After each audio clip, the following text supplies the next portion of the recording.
I realized that I was in serious trouble, and that was scary. I really thought, okay, goodbye. She's going to try to roll over the vehicle. And I was already imagining myself, okay, what I need to do now is to rev the vehicle and just like try to sprint off. But then there is so many other elephants around. So that was intense. This is Gloneration Podcast, conversations around the new generation of global talents and brands. Ciao, I'm your host, Simona Lodolo. Today, with another international guest, we'll embark on a journey to explore what it means to be a leader in today's ever-connected and constantly evolving world. As the first episode of 2025, we travel to a new place where we haven't been last year, Africa, with Simone Basini, founder of La Mia Africa, luxury safari travel. Ciao, Simone. Hi, Simona. How are you doing? Thank you for having me here. Thank you for coming. Any time that I dedicate to spread the words and love about Africa is a good time. I read many things about you. You describe yourself as a conservationist photographer and travel designer. Do you feel more like a photographer or a travel designer? Wow, that's an interesting question. I cannot split between these two realities of my life. And besides, as a travel designer, I organize a lot of safaris, and those are photographic safaris. So being a photographer is actually very important to understand what the needs of the clients are. People that come to Africa, they come basically to see, take pictures of wildlife. And as a photographer, I definitely have a bit of the edge of knowing exactly what they are looking for. In my heart, somehow I feel like a photographer. Probably if I didn't need to work, I would probably be deep in Africa taking pictures, trying to tell my story through my pictures. But I need to work, I need to make money, and why not? I am in one of the best industries, in my opinion, in the world, the safari industries. Absolutely amazing. Actually, I saw some pictures that you post on social media, on your website. I think they are amazing. So I'm sure that you'll be successful also only as a photographer, because they're really, really incredible pictures. But tell me a little bit more about yourself.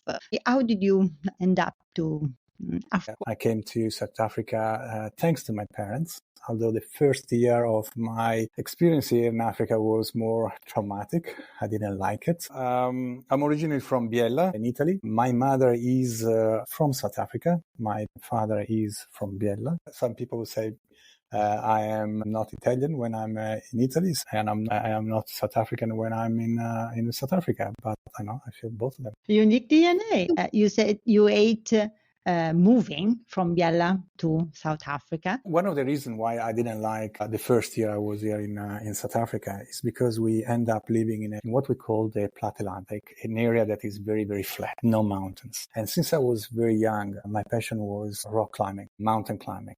And I was already quite well experienced. Even though I was young, I went up on Mont Blanc and I did some interesting climbing. And also part of my family are all kind of in the mountaineering. My cousin is an alpine guide, a ski instructor. My uncle is the same. So I had this strong passion when I moved here in South Africa. That kind of disappeared. My entire world, my entire climbing was not there. And besides, of course, friends and girlfriends and all the different things. You're 15 years old. So it's a tough time. It's a tough time to move, yeah. So I didn't really enjoy the first year. But at the moment I realized, okay, there is some good climbing also here in South Africa. And I met a couple of people that I managed to go climbing with. Then I kind of experienced the beauty of where I was actually. Back to Italy, climbing in those areas was like boring. No wild animals. It's just like rock climbers. There is not the adventure together with the climbing itself.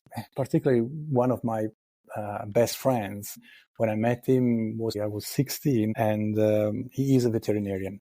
He had a lot of experience in Gloneration Park as a veterinarian. And meanwhile, we were climbing, he was always telling me, hey, Simone, you know that bird there? I knew a lot of my passion towards the wilderness and the beauty of nature around me, where before I was just a teenager concentrating on climbing and on physical activities. I wanted to do just a sport.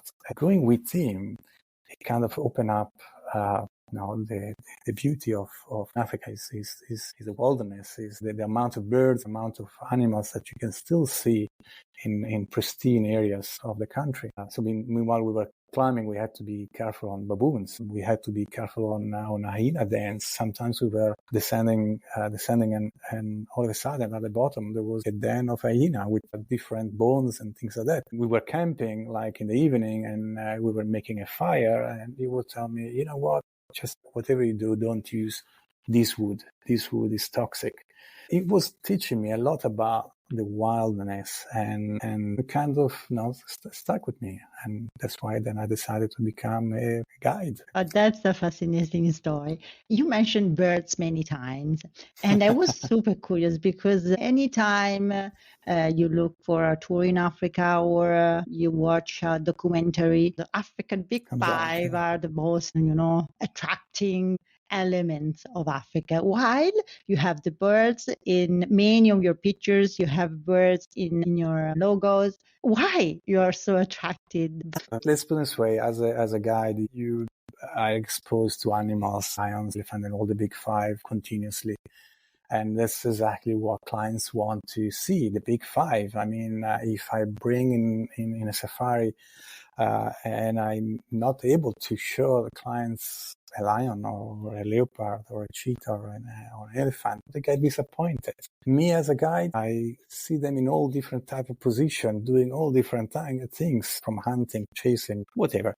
Birds is an acquired taste. It is a keener eye to details, because it's easy to identify a lion. It's easy to understand, you can say, the dynamics of a group. It's not that easy to identify 965 species of birds that are in Southern Africa. And each one of them, you need to kind of look carefully, the color of the plumage, the size, the way they fly. There is so many details you need to be looking at to be able to identify the specific bird. And it's a lot more challenging. In the logo, for example, I have these pretty beautiful carmine bee-eaters. Took a picture of those bee-eaters in the lower Zambezi. They had they were flying and against a very bright background, so it was easy to just take them and use them in my logo, just to bring a bit of color to the wording, La Mia Africa. But it was not really because I love birds, which I do. It was more like a graphic thing. You can tell. This is very curious, and I think it tells a lot about the uniqueness of what you do and how you do it.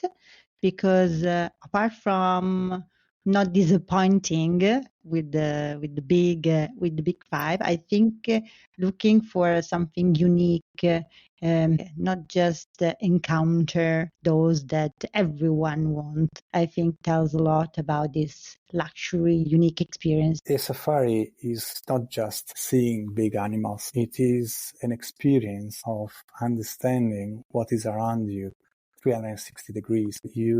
A good guide will be able to show the beauty of the geology where they are at that moment, of the trees, of the birds that are seeing. Understanding of what is all around you is the real beauty of the safari. It's not just simply, okay, I see a lion now, that's it, I'm bored. It is to see the dynamics of that family of lions, to see the birds around those lions, because maybe birds are giving an alarm call.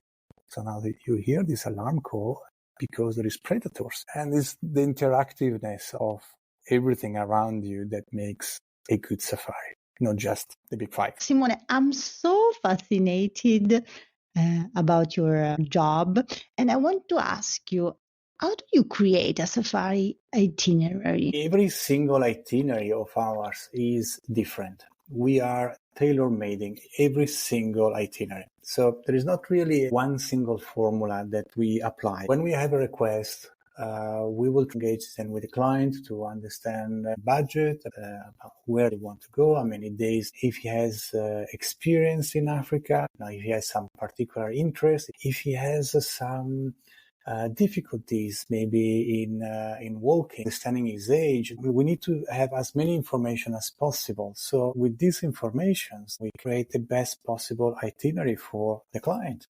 An example. This morning I had a phone call from a couple. They have limited budget, but they got plenty days. I understand that they were young. We understand that they want to be free to experience in their own time. So I suggest to them a nice self-drive itinerary in Namibia, but maybe some people will be scared to travel alone because they don't know. Is it dangerous?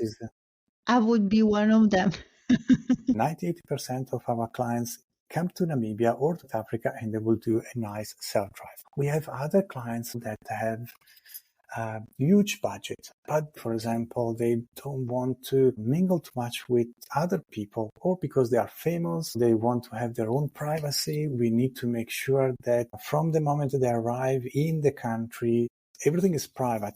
We have clients maybe have mobility issues. So we will make sure that that person will go in lodges or will have his own special vehicle that can used by him in a wheelchair. Every single itinerary is different. And that's what we like about our work, because it's challenging. It's a lot of work because it's not a copy and paste. That requires a lot of care and attention. Absolutely. We don't have an easy way to go around that with that is automated, AI generated itinerary, but that's not us, and that's not what we want at all. And then also as a tour operators, we specialize in tailor-made. So that's our job. It's like going to a tailor that creates the shirt just for you in the way you want.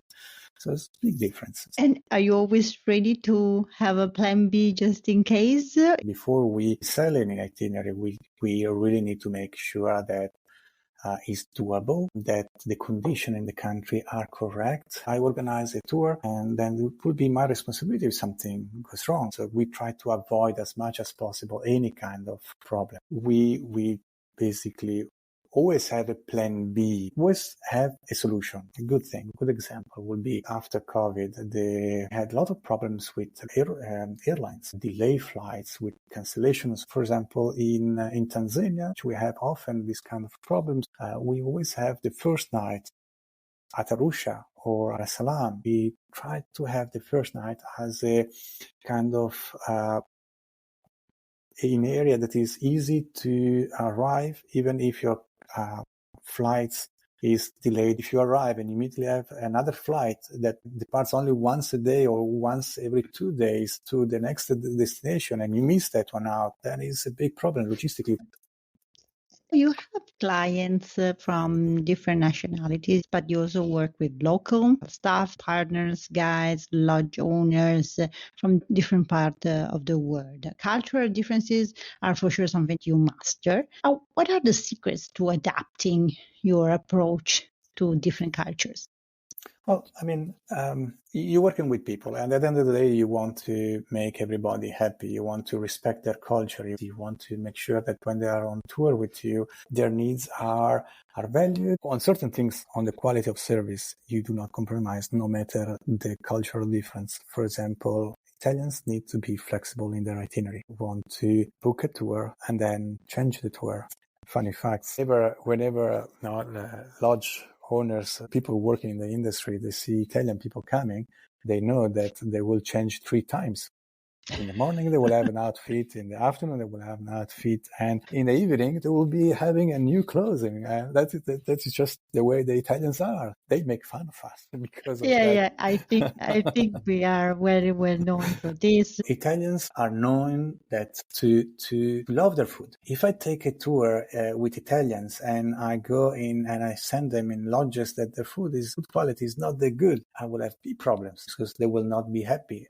Good for our standards, of course, because I'm sure that 99.9% of non-Italian will say it's incredible, but we are very picky. Exactly. Certain people value the silence, the tranquility in a tour, and you want to make sure that they will go in a lodge that can give them that, not that big, not kids. So there is definitely a lot of consideration. Local people, for example, They don't understand when Italian people are speaking aloud. They are not fighting. They're simply expressing their ideas very vividly. But then people around them don't look at them and say, so are these fighting? Why are they doing this noise? Usually we try to, in groups, we try to give a language guide because culture and language barriers are a big thing. The language guide will be able to help. We'll be able to engage better with the lodges or with the chef or the driver. Time is another thing. People that are used of a time schedule. Maybe you go to a lodge or a restaurant. They are so relaxed, and you're waiting for an hour for a meal. Sometimes it's frustrating. Where it is completely natural in that area. Mozambique is one of the big examples. Lodges are incredibly slow at serving, and it can sometimes be frustrating for a client that is not. You want to eat quick, fast between one course and the other one. Certain lodges, for example, are managed in different ways because the owners are of different countries. So, for example, a lodge that is being owned by a local person could have certain difficulties in understanding the needs of international clients. So when we choose a lodge, we also need to be careful on the standards. It can be beautiful, it can be in the best position, but certain standards are different in different countries. And it's also important to make sure that things are running smoothly. I think it's very nice to see different offers and how they adapt to different markets and clients, because in this global markets, the more you know, the more you adapt. Absolutely. When I go in a new lodge, one of the things that I am always interested to understand is how the waiter is engaging with the clients. Is he afraid of engaging with clients, or is he allowed to? Does he know how to engage with the clients?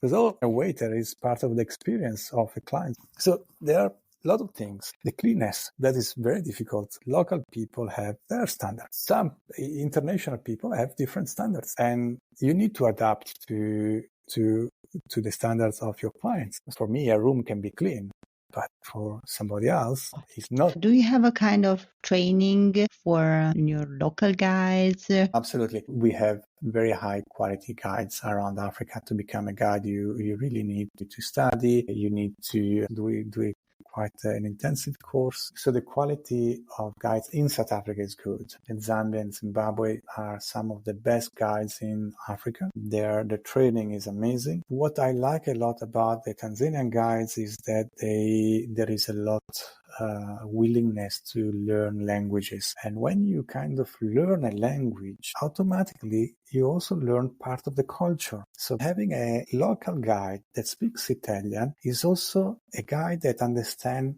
the culture of the Italian or the culture of the French or German, because somehow you don't only learn a language, but you learn the culture around the language. Of course, we try to just use the guides that we can trust. Sometimes we invest in guide training, and we bring a trainer and we do a 2-week course or refreshing courses. So we try to make sure that the standards are always high. Can you share the scariest and the funniest experience that you had during your career?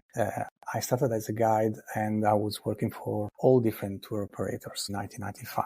I was kind of seeing what other people was organizing. Sometimes I was like having contracts for 6 months in Namibia, where the itinerary that I was running, it was basically the same. That was a very commercialized kind of itinerary. As a guide, I wanted to experience different things. And every time I'm on a tour, I want to do something different. It cannot be a boring itinerary, the same itinerary. So basically, I decided in 2001 to open up my own tour operator. It was a big shift, because from being out guiding 300 days a year, I now needed to sit down and actually do some office work. I was pretty traumatic at the beginning. My mind and my body is always out there in the bush. And as my background as a guide, I originally started my company with the idea to create very different itineraries where my clients could really experience the real wilderness of Africa. I started organizing not luxury safaris, not at all, completely the opposite.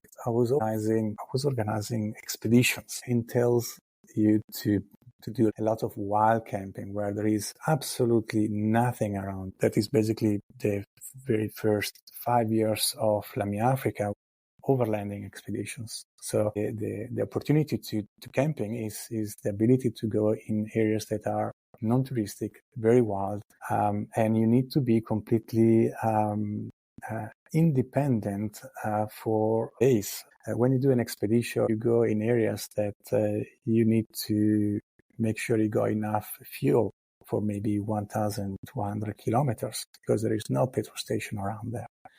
You need to make sure that your vehicles are in good conditions to take you in and to take you out. You need to make sure that you have a good idea of where you're going. At the beginning, I had the full responsibility of finding clients, which was at the time quite easy because I was already a bit known as a guide. So people wanted to come with me. And I would just say, guys, I want to go to Kafue National Park that is as big as Switzerland. And sometimes I was the only tourist inside the entire national park. So that is the kind of feeling I wanted. And I still want now from my clients. I want them to feel the real African experience. Even though now I change and I am a lot more into the luxury business, using lodges, I never compromise on the quality of the safari. So these expeditions are in my heart, exploring and not having a full idea of what's happening in that area. When you guide every day in the same place, like a national park or a game reserve, you know very well the territory, you know the movement of the animals, you know that yesterday a pride of lions was in that area, you know that the rhinos, I saw them yesterday there. When you're doing expeditions, maybe no other tourist has been to those areas in the last 6 months. So you don't know if the road conditions are good. You don't know if you need to chop off pieces of wood or trees because elephant just brought down a tree and now you basically have the tree instead of a road, or a river during the rainy season completely destroy the road system and you need to kind of figure out where to go. So those are the kind of expeditions and problematics that I had. It's a lot of planning, a lot of hours of work. You need to wake up before sunrise. And in camping, I was doing nearly everything, preparing breakfast before the clients. I wake up, put down the tents, drive the entire day, do it in entertaining safari. I then brunch again, coffee, lunch, putting again the tents. So it was long hours, hard work, but the reward of those kind of experiences and bonding you can have with your clients is amazing. So that expeditions are absolutely the most beautiful ways to travel in the wilderness. The flexibility of these expeditions are amazing. If I see something beautiful here, I can stay here another day or another 2 days. But in a business world, they're not always these things work. That was how Lami Africa started. So yeah. Then something happened. I had a request from a very wealthy client and he absolutely didn't want to do camping. He wanted to do a tour with me, but he didn't want to do camping. And I thought, okay, it's not the kind of tour that I want to organize. I kind of had to go out of my comfort zone to organize a tour for him the way that he kind of... It sounds so weird. I mean, zone, it's not something that's totally opposite of what you say in my imagination. Sorry, go ahead. So you went out of your comfort zone. I'm trying to organize a luxury safari. Exactly. That was out of my comfort zone. Yes, absolutely. For me, that was the beginning of organizing luxury safaris. And I learned the beauty of both of the worlds. With that simple first tour that I took and I accepted, the one thing I don't want to compromise is always the quality of the safari. I will never bring a client in a lodge or in a game reserve that I don't believe is purely wild. In South Africa, unfortunately, there's a lot of game reserves that are big zoos. Maybe it's 5,000 hectare property, but everything is enclosed. And a guide that works in that property knows exactly where the lions are. I know that you got 12 lions in the property. Okay, they kind of managed to survive in that 5,000 hectares, but have been brought in. That area was originally a cattle farm. And then because now the tourism industry is booming, now everybody's closing down the cattle farms and they are building up lodges. I like to go in Africa where you don't see trace of humans, where you really experience the wilderness. In this wilderness that you're describing, have you ever experienced a really scary moment for for your client? Thank you for bringing back to that question.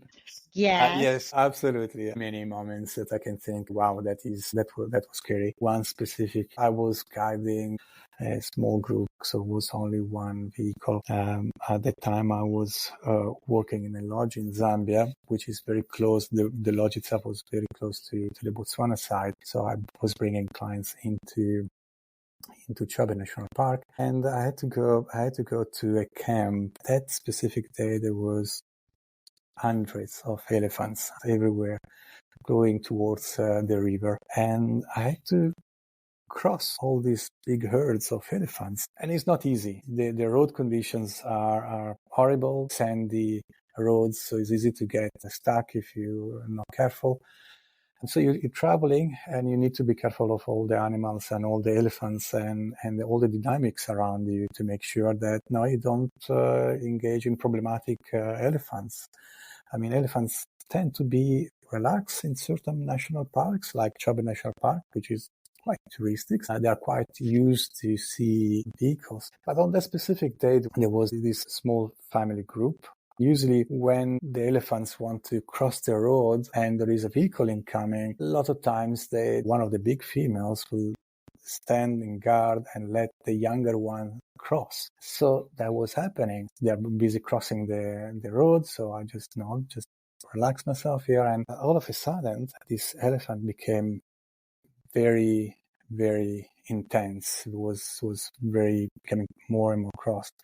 And I realized that behind me was coming a male that was in mass. When male is in mass, they are not that predictable. They're not that easy to understand. I was like sandwiched in between this elephant in mask and this female elephant. And I was with my vehicle in between, and there was hundreds of elephants all around. I was in the wrong place in the wrong time.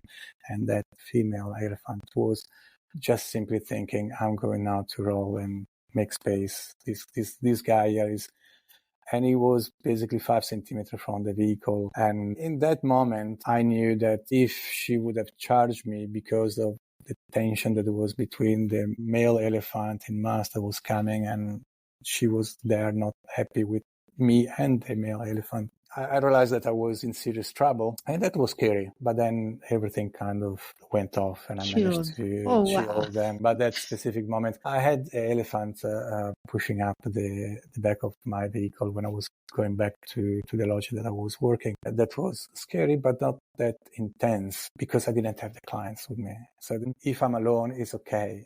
But if I have the responsibility of clients, I don't like to take chances. I don't like to take risk. And that kind of situation was scary. I had a lion sleeping basically against my tent, roaring all night in camp.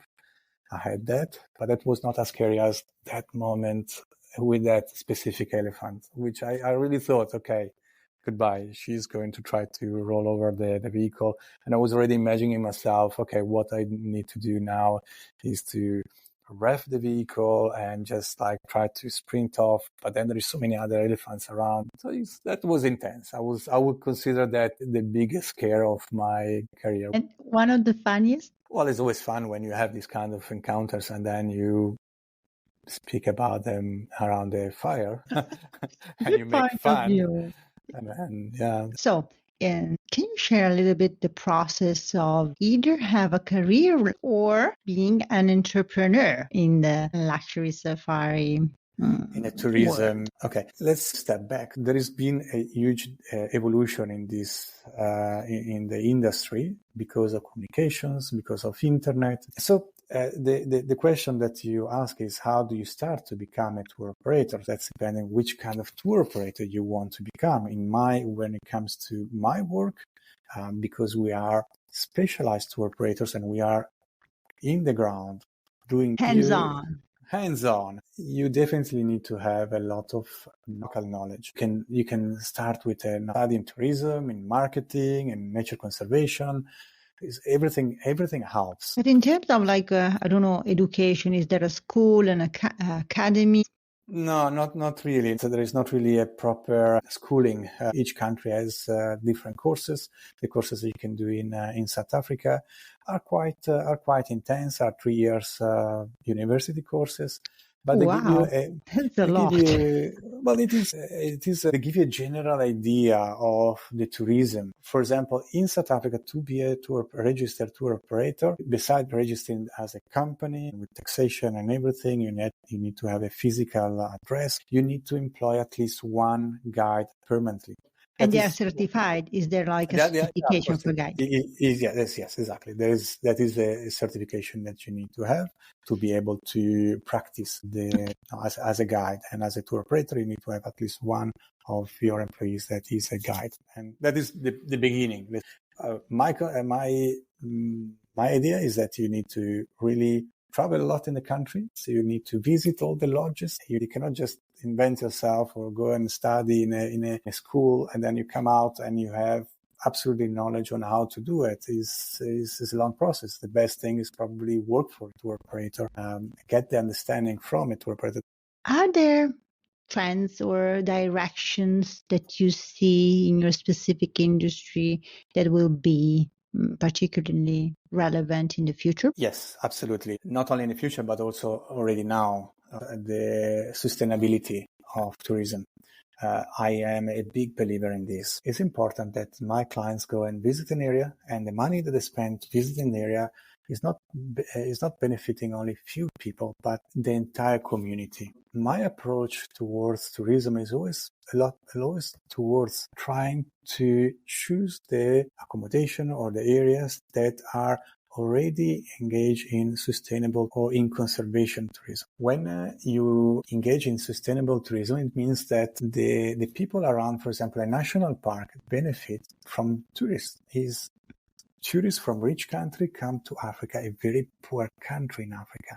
They spend lots of money, and the local people, they don't see any benefit of this money, and they don't see, of course, the benefit of having huge areas developed only for the conservation of animals. They don't understand the importance of these things because there's no benefit from them. Nowadays, it's very important that the tourism is always thinking about conservation in a broader way. If you don't have that, you have people that will become poachers, people that will try to undermine the value of conservation, and it's a big problem. Just to give an example, a rhino has horn, and in certain countries there is a big market for rhino horns. Today, the value of rhino horn is roughly $60,000 per kilogram. One rhino could have maybe 11 kilograms. So wow. You have nearly $1 million walking on 4 legs. That is walking along the areas where very poor people are living. Now you have people that will go to these villages and say, you know what, I will give you $20,000 if you bring me a rhino horn.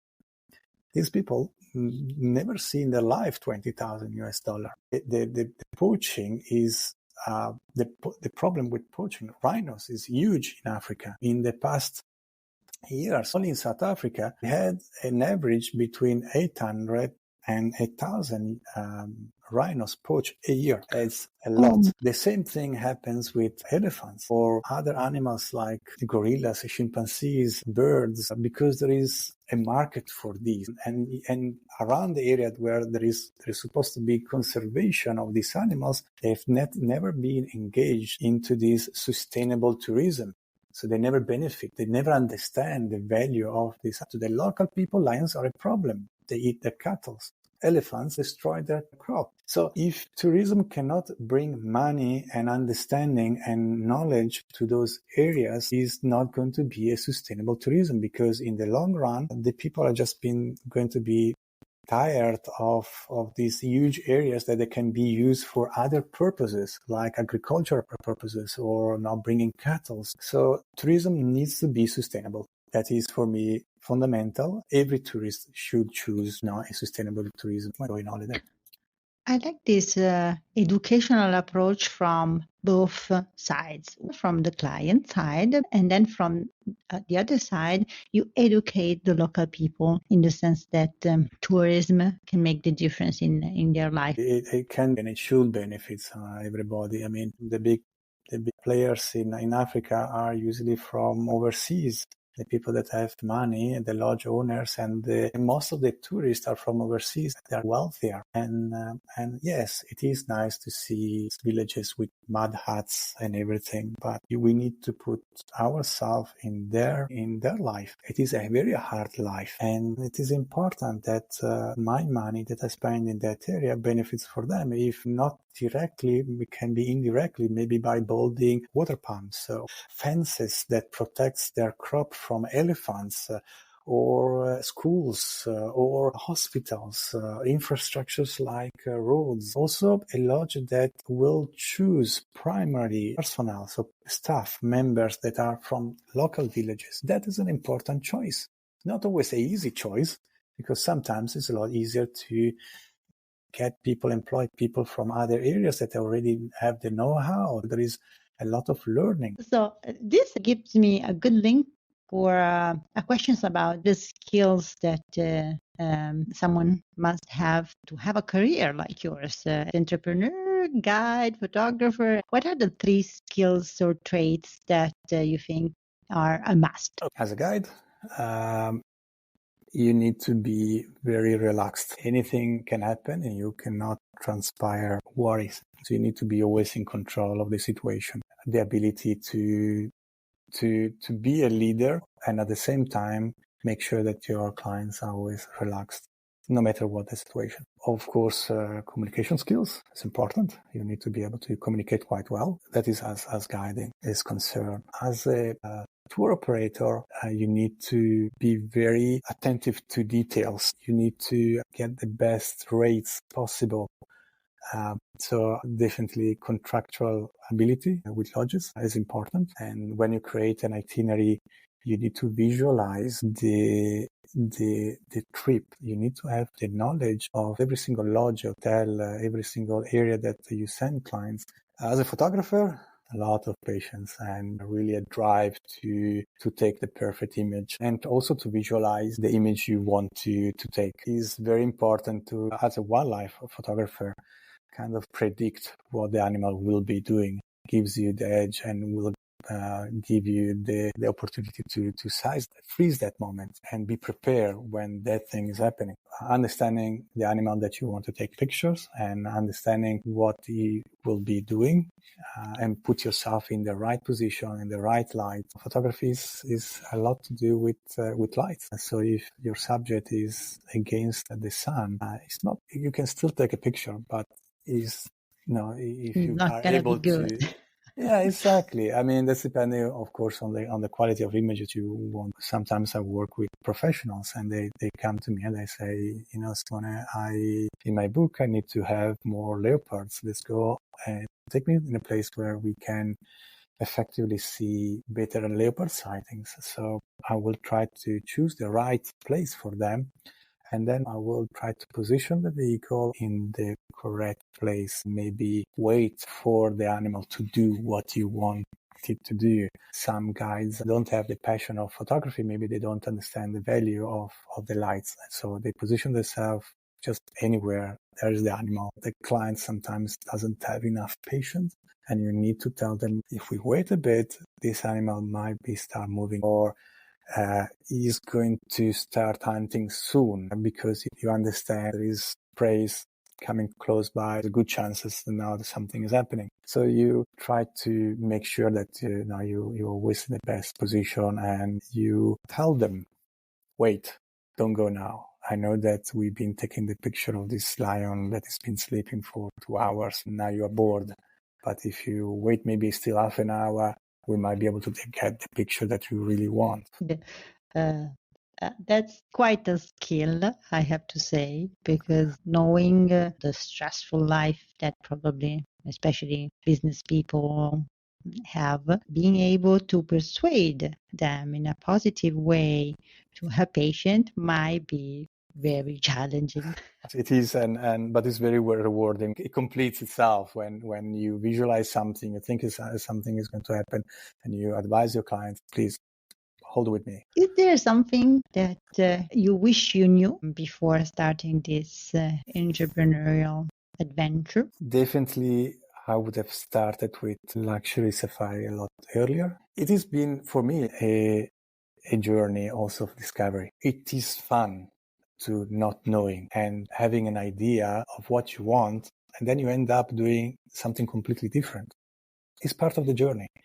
So on one side, I tend to say, no, fine. For me, it's been fun all the way up to now. On the other side, I can say understanding a bit more the business world aspect of tourism and how important is networking in our business, understanding the market. Sometimes I feel that all my eggs in the same basket, and that is not a very good situation. And I find that especially during the COVID time. COVID time was for tourism, like in other industries, but in tourism quite a lot, working mostly with Italians. They didn't have the possibility to travel for pleasure.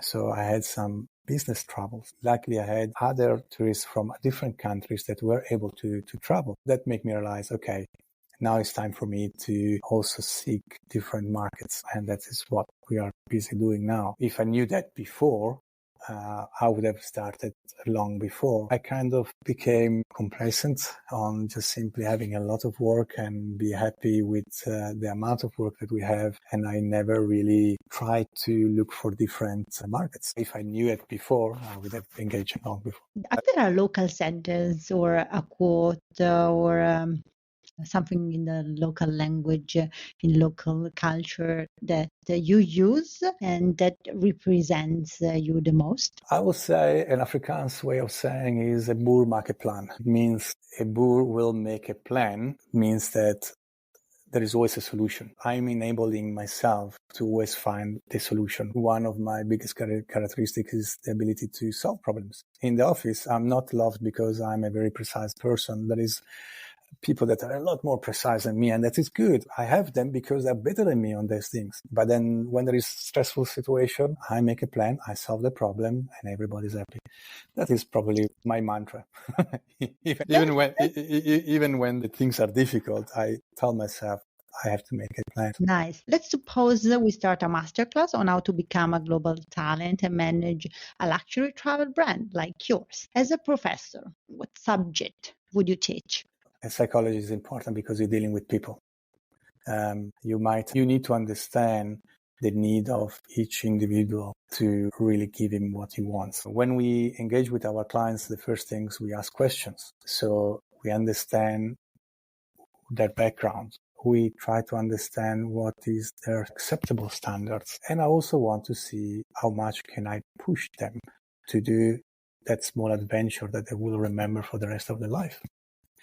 So understanding people is the core of the business. I'm dealing with one of the most precious things that people have is time. People work the entire year and then they got maybe 15 days a year of holiday. They make money working and then they want to spend that in a holiday. So it is important to understand exactly what a person wants from this experience and to give him the best possible experience based on his budget, on his expectations. The other thing, you need to be an expert of the place that you are working with. Like in every industry, I cannot do this work if I don't know exactly every single national park and I don't have a very good understanding of all the lodges. I need to understand also if there is possible political problems that might give problems to my tours in 6 months' time. Mozambique is a good example of this. I had to, unfortunately, cut off completely the northern side of Mozambique. I love Mozambique. I love the northern side. Is it safe? Big question. I would be traveling there by myself, but I will not send my clients there. It's important to have and feel the pulse of each country, what's happening. tough job. Now our Gloneration game. So I will mention some skills or areas in life, and you need to define yourself global or local. And by local, you can also specify either Italian or South African or anywhere else for each of them. For example, food, global or local? Totally Italian. Education? South African. Creativity? Global. I would think very much local. Art and culture? Global. Beauty or appearance? Definitely very African. Music? African. Movies? Definitely not Italian. Global. Holidays or destination? Is a given. Totally African. Time management? Very Italian, Northern Italian. I will say I'm a boor. I'm a poor market plan. Empathy? That's depending with who you speak. I will say I'm pretty much Italian. Emotional intelligence? Very cool-headed. International. Strategic thinking? Very international. Team management? Very global. Okay. What is next? Our really last questions for you, Simone. Look, my big dream is to hold different lodges in Africa. So that is in the way. Let's put it this way. That's my... very, very nice objective for you today. So really, thank you, Simone. It has been a great adventure chatting with you. And I'm a little bit scared of animals, but just listening to you, I think I have to start planning my next destination tour in Africa, which I've never been to. So not yet. Not yet. Yes. Thank you so much, Simone. Really, it's been a pleasure. It was a pleasure also for me to speak a bit about Africa. It's all for today. Simone has been an incredible guide, even in our podcast. I loved every second of this adventurous trip. And if you also did, please click like, follow the account, and share the episode with at least one friend who you know will love to hear this amazing story of Simone. And thank you so much. See you in a couple of weeks. Ciao!